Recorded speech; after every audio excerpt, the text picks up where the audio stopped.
ஃபேமிலிஸோட இந்த வியூவை பார்க்கறது ரொம்ப இன்ட்ரெஸ்டிங்கா இருக்கும்னு நினைக்கிறேன். நான் best wishes to Wonderla team. So அவங்களுடைய ஐகானிக் ரைடை வந்து இங்க சென்னையில லான்ச் பண்ணியிருக்காங்க.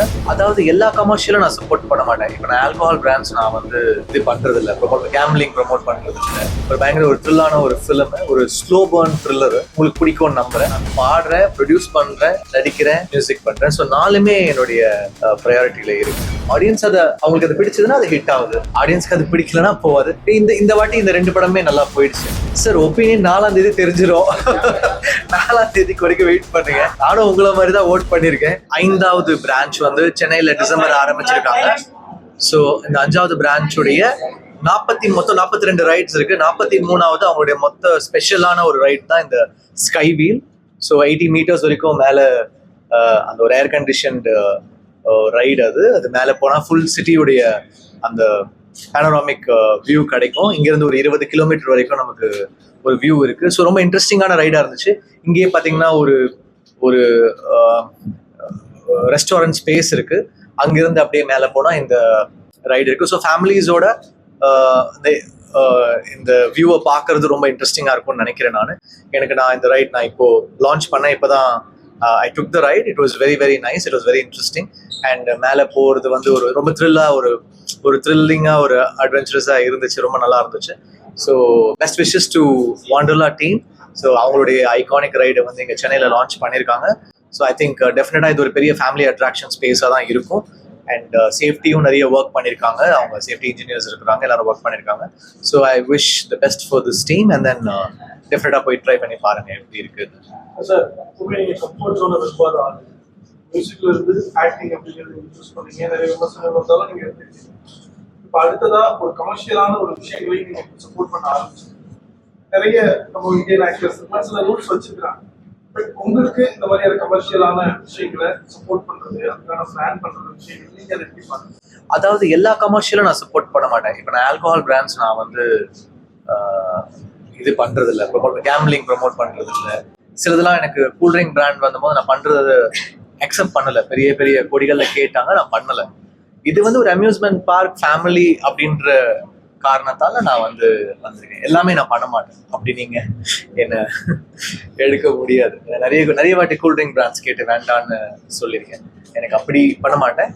இது வந்து ஒரு ஃபேமிலி ஸ்பேஸ், ஒரு அம்யூஸ்மெண்ட் பார்க்கு, ஒரு குழந்தைங்களோட வர ஒரு இடம்ன்றதுனால, அண்ட் அவங்க இன்ஜினியர்ஸ் அவங்க எல்லாருமே கூட இந்த ஈவெண்ட்ல இருக்காங்கன்றதுனால இது நான் நியூ வெஞ்சர்லாம் இல்லை. இப்போ கரை ரிலீஸ் ஆக போகுது, April 30 ரிலீஸ் ஆகுது. படம் ரொம்ப நல்லா இருக்கு, நாங்கள் பார்த்துட்டோம்.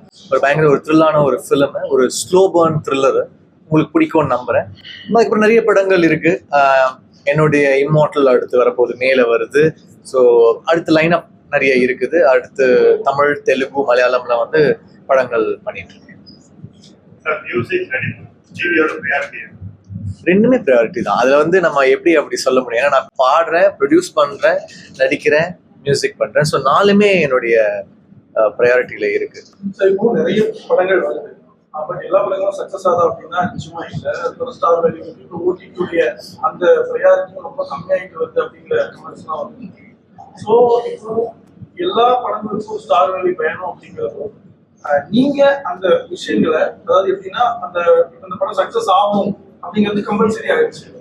ஸ்டாரா நீங்க அந்த படங்களை எப்படி அப்ரோச் பண்ணுங்க? நம்ம எல்லா படம் ஆரம்பிக்கும் போதும் ஒர்க் அவுட் ஆகணும்னு தான் நம்ம பண்றோம்.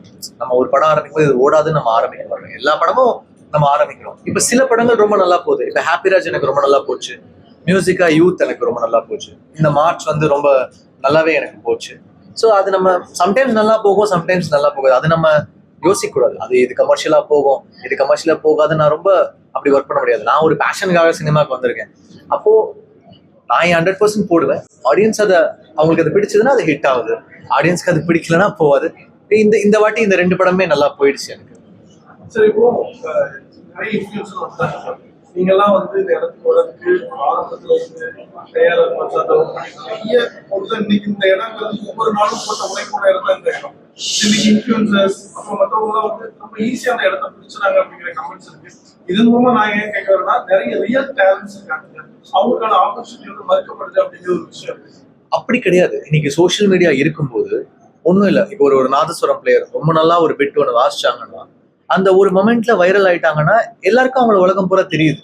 ஸோ உங்களுக்கு சோஷியல் மீடியான்றது ஒரு பப்ளிக் கிட்டே போய் எல்லாருமே அவங்களே ஸ்ப்ரெட் பண்ணி ரீச் ஆகக்கூடிய ஒரு டூல் இருக்கு உங்களுக்கு. அதை நீங்க எப்படி யூஸ் பண்ணிக்கிறீங்கன்றத வச்சுதான் இருக்கு. பட் சில பேர் நம்ம வந்து கத்துக்கிட்டு வரோம், அது வந்து சஸ்டெயின் பண்றாங்களா இல்லையா அப்படிங்கிறது அவங்களுடைய நாலேஜ், எவ்வளவு படிச்சிருக்காங்க, எவ்வளவு வந்து ஒர்க் பண்றாங்கன்றத பொறுத்தது. பட் சோஷியல் மீடியா இருக்கும்போது உங்களுக்கு ஈஸியா டேலண்ட் வெளில தெரியலாம். நீங்க ஒரு இப்போ ஒன்றும் இல்லை, இப்போ ஒரு ஃபோட்டோகிராஃபி எடுக்கிறீங்க, ஒரு நல்ல ஷாட் எடுத்தீங்கன்னா அது வைரல் ஆகும், எல்லாரும் இந்த ஷாட்டை பத்தி பேசுவாங்க. ஸோ உங்களுக்கு அதுக்கான ஒரு ஸ்பேஸ் வந்து இருக்குன்னு நான் நினைக்கிறேன். ஸோ எல்லாருக்கும் வாய்ப்புகள் நிறைய கிடைக்கலாம். அதை அவங்க தக்க வச்சுக்கிறாங்களான்றது வந்து அது வந்து நம்ம வெயிட் பண்ணி பார்க்கணும். சார் எலெக்ஷன் முடிஞ்சிருக்கு, உங்களோட ஒப்பீனியன் என்ன சார்? சார் ஒப்பீனியன் 4ஆம் தேதி தெரிஞ்சிடும். 4ஆம் தேதிக்கு வரைக்கும் வெயிட் பண்ணுங்க. நானும் உங்களை மாதிரி தான் ஓட் பண்ணியிருக்கேன்.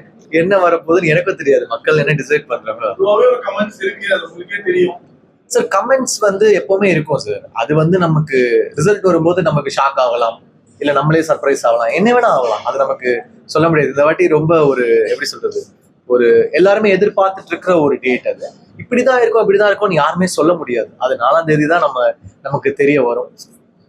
அந்த விமர்சனத்தை எப்படி சார் பாக்குறீங்க? அதாவது ஒரு ஆக்டரோ ஒரு டைரக்டரோ அரசியல்ல வந்து அனுபவமே இல்லாம திடீர்னு ஒரு 2-3 வருஷத்துல நான் ஒர்க் அவுட் பண்ணி நான் அதை வந்து எடுத்துக்கலாம் அப்படின்னு. சார் அது காலம் தான் சார் பதில் சொல்லும். நம்ம இங்க வண்டர்லாவோட லான்ச்சுக்கு வந்திருக்கோம், அதை பத்தி பேசுவோம். அடுத்த பிரஸ் மீட்ல இன்னும் டீடைல்டா போவோம். ஸோ இந்த டீமுக்கு என்னுடைய வாழ்த்துக்கள். அவங்க ரொம்ப லைக் சேஃப்டிக்குமே ரொம்ப செலவு பண்றாங்க. அந்த மொத்தமா ஒரு இனோவேஷனா ஒர்க் பண்ணியிருக்காங்க. அவங்களுக்கு என்னுடைய வாழ்த்துக்கள். ஸோ கண்டிப்பா இது சேஃபா இருக்கும் நானும் நம்புறேன். டெஃபினட்டா நானும் இந்த ரைட் போனேன், எனக்கு வந்து பிடிச்சிருந்தது. ஸோ ஃபேமிலிஸா வந்து பார்ப்பாங்க.